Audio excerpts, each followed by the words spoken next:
I would like everyone to give themselves a hand because it's beautiful that everyone can come with this.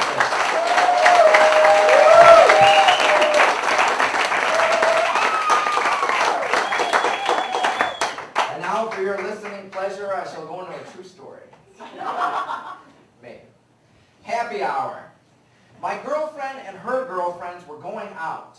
I went along. They chose a club that I had never been to in a town I rarely visit. Upon entering, it was apparent why I had never visited. It was filled with many men who appeared to love new country.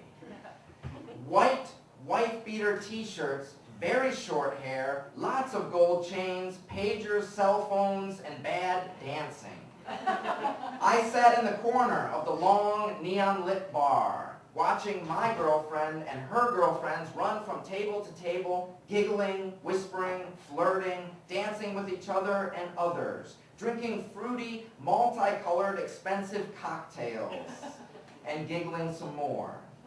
They seem to know lots of men, and lots of men seem to know them. I ordered more Budweiser. She danced, they danced, I ordered more Budweiser. After 2 hours, my girlfriend showed up to announce that 5 men offered to buy her drinks and are happy to dance with her. Good, I said, because this happy hour has just ended.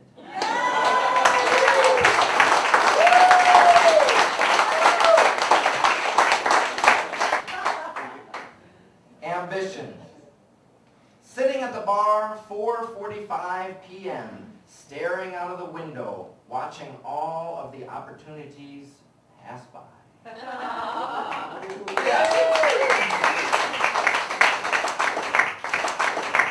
can tell half the room has been there at 4:45 p.m. All right, here's a new poem. Love Safari. Has anyone ever been to Africa? Good. Because this has nothing really to do with it. I like the title though, Love Safari. It sounds kind of sexy, right? Dangerous. Yeah, dangerous. Who said that? Was that Dan? Who said that? Matt did? Sarah? See? Sarah knows. That's Matt's wife. Alright, Love Safari. It was gorgeous the way we tracked one another, sometimes without the other noticing, sometimes making sure they did. Until that day when we finally chased each other down at full speed, falling upon one another with such a ferocious beauty, it was almost choreographed, a life and death struggle between lion and gazelle, predator and prey. And up until that moment, I always thought I was the lion.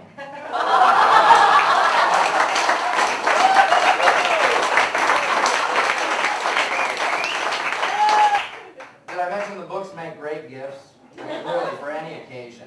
I literally had Roxy, there was a cancer person with cancer, and they had cancer. They were in the hospital with cancer. Yeah, it was someone's mother, and I don't even know who it was, but the daughter bought Roxy and brought it to the mother in the cancer hospital. And gave it to her, and the mother laughed and read it and read it and read it, and she emailed and said, you know, it was such a beautiful, beautiful thing. It didn't cure her, but it was, you know. Well, we made money.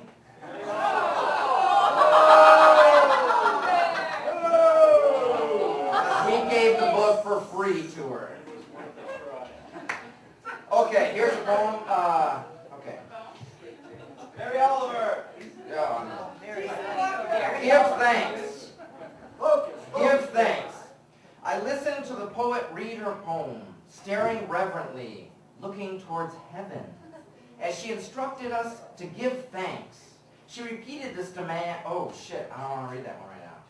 Okay. No. Do you want me to end on a nice one or totally filthy, all out? End on all out. Yeah. Okay, we'll end on that one then. We'll end on that one. Conversation with a rejection letter while drinking beer. How can you not love my poetry? Don't you see how much booze I put in it? This stuff isn't cheap. I even started a tab here because this was supposed to be a celebration full of free drinks, poetry, and girls wanting to go home with me. Then you arrived. You can really bring a fucking party to a halt. Do you know that?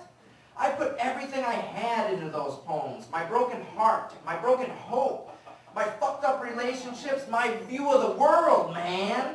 I thought we would have a long and productive relationship. Me and your magazine, not you. You are like the hot girl's bitchy, ugly best friend who won't let her take the hot girl home. Yes, that's exactly what you are. Are you even listening to me? What time is it? Last call? Great. Now I'm drunk, broke, sad, lonely, and unpublished. No free beer, no hot girls, no poems, only you. I guess that means you'll be coming home with me tonight.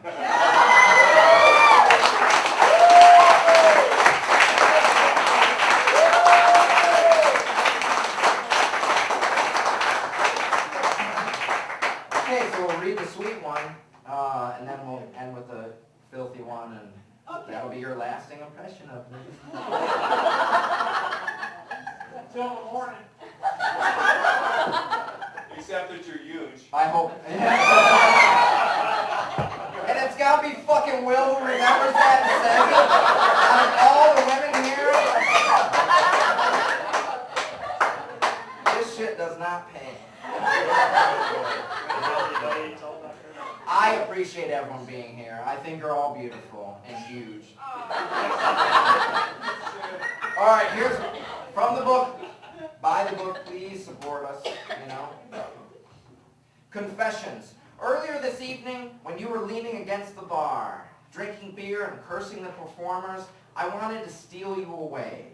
I wanted to hear you whisper, "I am so sick of him," and invite yourself home with me to sip wine, look at my record collection, remove clothes, and share heart secrets until we fall asleep and wake up to an early morning promise not to tell. But that did not happen. Instead, you walked off into the city night with him, leaving me leaning against the bar alone to drink more beer, curse the performers, him, and you for being the one who has stolen the night from me.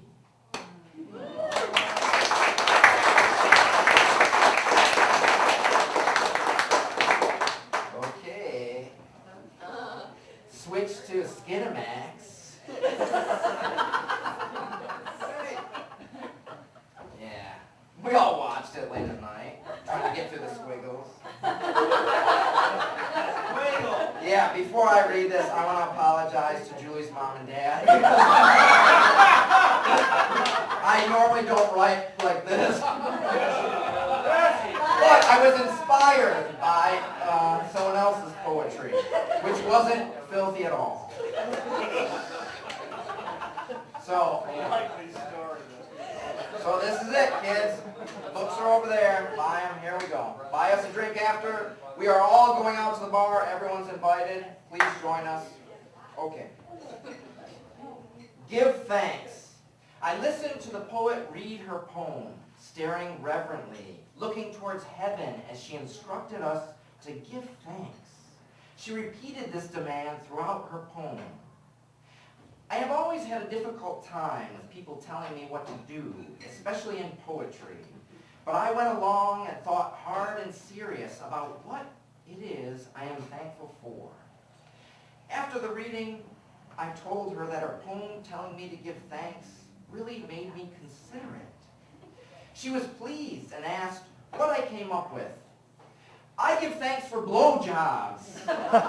A look of absolute horror. So I quickly tried again. I also am thankful for free booze. Her look was sheer disgust. So I moved fast, remembering that her poem mentioned giving thanks for the holy air we breathe. But with my broken nose, collapsed lung, and 3 busted ribs, I thought I would appear insincere. So finally, I told her, I am thankful for poetry. And she embraced me, long and tight, with tears in her eyes. Both of us smiled, she thankful that someone finally took her poem seriously, and me thankful for poetry that gets me blowjobs.